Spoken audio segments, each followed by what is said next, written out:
Nitaliongea hili kwa ufundi sana. Yaani siku zote mimi nikiwa nazungumza cases za mpira, hata siku moja swala la mapenzi mimi siliweki. Yaani kwamba eti nimprotect mchezaji au nimkatae tu kwa sababu ya mapenzi yangu, huwa sina hiyo tabia.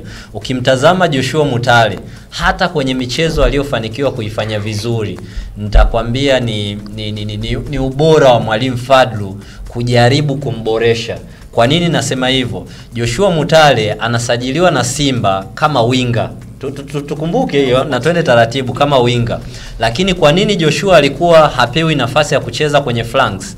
Kwa sababu ni mchezaji ambaye ana kasi kubwa lakini ufanisi ni mdogo.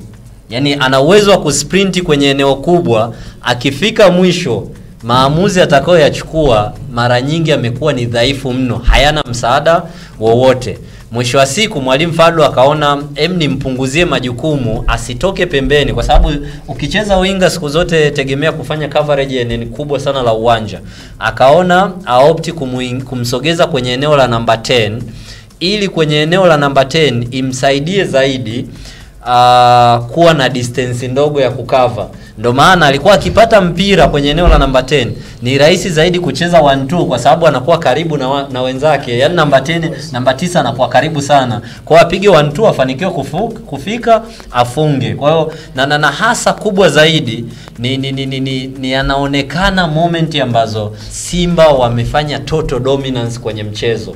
Yaani wameopti kuchezea mpira, pasi za haraka, movement, akawa anafanikiwa kupata touches nyingi. Lakini kitokea kwenye mechi kama hizi, mtazame mtu kama Elie Mpanzo, ni mtu mzuri sana kukompea naye.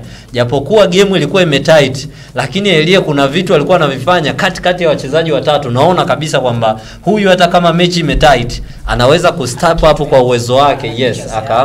Akaongeza. Sasa kama kocha tu ndo anakusaidia kwenye system ili uonekane, atakubeba mpaka lini? Na eneo lenyewe la namba 10 analocheza yuko Jana Ahoua. Sijui kama naeleweka.